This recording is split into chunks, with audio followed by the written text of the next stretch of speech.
যাচ্ছি, কিন্তু জল খাবারও কতগুলো পদ্ধতি আছে যা আমাদের শরীরে সাংঘাতিকভাবে কাজ করে এবং আমাদের জলীয় মাত্রাকে শরীরে ঠিক রাখে।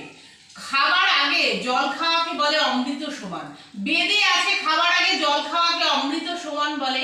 খাবার সঙ্গে সঙ্গে খাবার এবং জল একই সঙ্গে পান করা কোনোভাবেই উচিত নয়, এবং খাওয়ার পরে যদি আমরা সঙ্গে সঙ্গে জল পান করি সেটা বিষের সমান হয়ে যায়।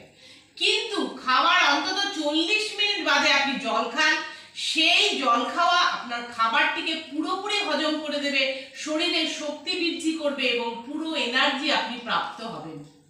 দাঁড়িয়ে জল খাওয়াটা কোনোভাবেই স্বাস্থ্যসম্মত না। যখনই জল খাবেন বসে ধীরে ধীরে চুমুক দিয়ে জল খাবেন, সেটা বোতলে হতে পারে, গ্লাসে হতে পারে। যে জিনিসটা আপনি জল খাচ্ছেন সেটা অবশ্যই ঠোঁটে ঠেকিয়ে